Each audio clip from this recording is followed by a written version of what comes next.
오늘 무슨 날입니까? 6.25 전쟁 발발 71주년 되는 날입니다. 먼저 전쟁이라는 참혹한 위기 속에서 대한민국을 지켜내신 참전 용사들의 숭고한 희생과 정신들을 절대 잊지 않겠습니다. 71년 전 새벽 4시 북한의 기습 남침으로 시작된 이 전쟁은 아직도 끝나지 않았습니다. 많은 사람들이 이 부분에 대해서 무감각하신 것 같습니다. 이 나라는 아직 전쟁이 끝나지 않은 휴전 국가입니다.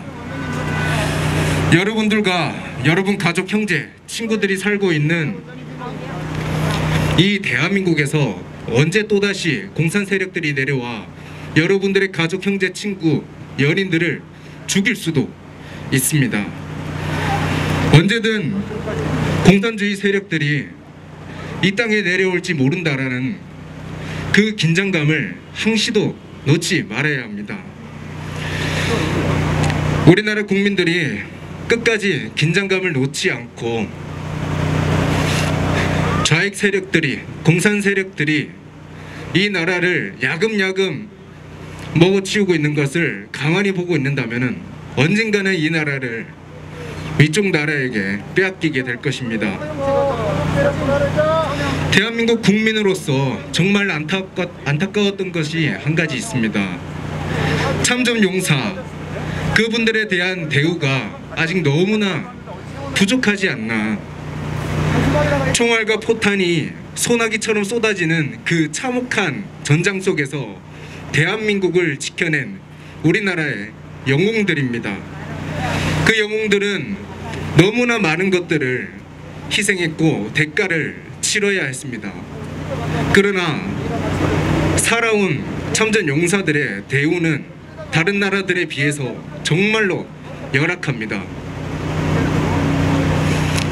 이번 현 정부 역대 정부들에 대한 아쉬움도 굉장히 크지만 지금은 현 정부, 문재인 정부죠. 문재인 정부의 무분별한 세금 퍼주기로 국고가 바닥이 나고 국가의 빚은 정말 늘어가고 있습니다. 살기가 정말 팍팍해지고 있는 것이 현실입니다. 무분별한 복지로 참전 용사들에게는 아직도 복지의 사각지대에 놓여서 생활고를 겪고 계시는 분들이 아직도 너무나 많습니다. 그런 분들에게 복지가 돌아가야지 이 나라의 소중한 세금들이 아무 곳이나 뿌려지고 있는 것이 정말 안타깝습니다. 나라를 위해 목숨 바치고 싸운 사람들을 홀대하고 기억하지 않으려고 한다면 그 어떤 국민이 이 나라의 애국심을 가지고 이 나라를 지키려고 하겠습니까? 최근엔 천안함 생존 장병들의 천안함 명예를 위해서 싸우고 있는 전중령 씨의 시위 피켓에는 이런 말이 써져 있습니다. 군인 여러분, 국가를 위해 희생하지 마세요. 저희처럼 버림받습니다.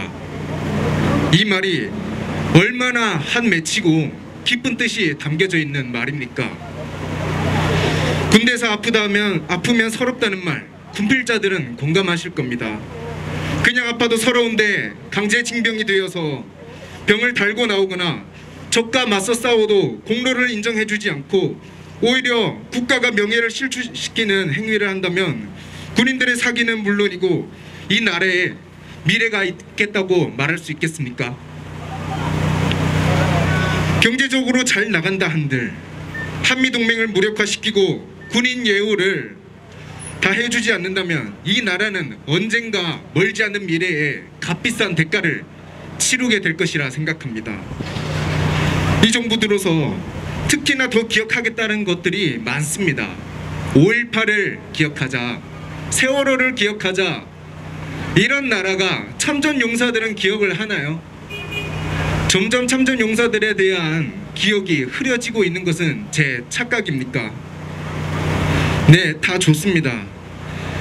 그러나 참전 용사들에 대한 예우와 대우는 줄어들기는커녕 늘어야 정상이 아닙니까? 5.18 세월호 네 다 좋습니다. 참전 용사분들도 꼭 기억해 주시길 바라겠습니다. 6.25 전쟁 영웅들 중 백선엽 장군이 작년에 별세하셨죠. 그 전날 박원순 전 서울시장도 돌아가셨는데 분향소와 빈소를 가고 왔는데 이 두 곳의 분위기는 정말로 달랐습니다. 박원순 전 서울시장이 분향소에는 남녀노소 할 것 없이 아주 정말로 긴 인파가 줄이 늘어져 있었고, 백선엽 장군의 빈소는 텅 비어 있었습니다. 광화문에 만들어진 분향소에는 나이가 드신 어르신분들이 듬성듬성 있었습니다. 구국 영웅을 보내드리는 마지막 길이 성추행으로 얼룩진 친준 정치인보다 초라하다니요. 저는 정말로 이해가 가지 않았습니다. 정의로움을 앞세워 권력을 쥔 거대 여당과 정부가 국가를 위해 목숨 바쳐 희생하고 헌신한 용사들을 잊는다면 여기 계신 여러분들이 또한 국민들이 더욱이 세세히 선명히 기억해야 할 것이 마땅합니다. 덧붙여 궁금한 것이 하나 떠올렸는데, 일본 보고는 맨날 전범국이라고 부르죠. 그런데 전쟁을 일으킨 이 중국과 북한은 왜 전범국이라고 부르지 않는 것입니까?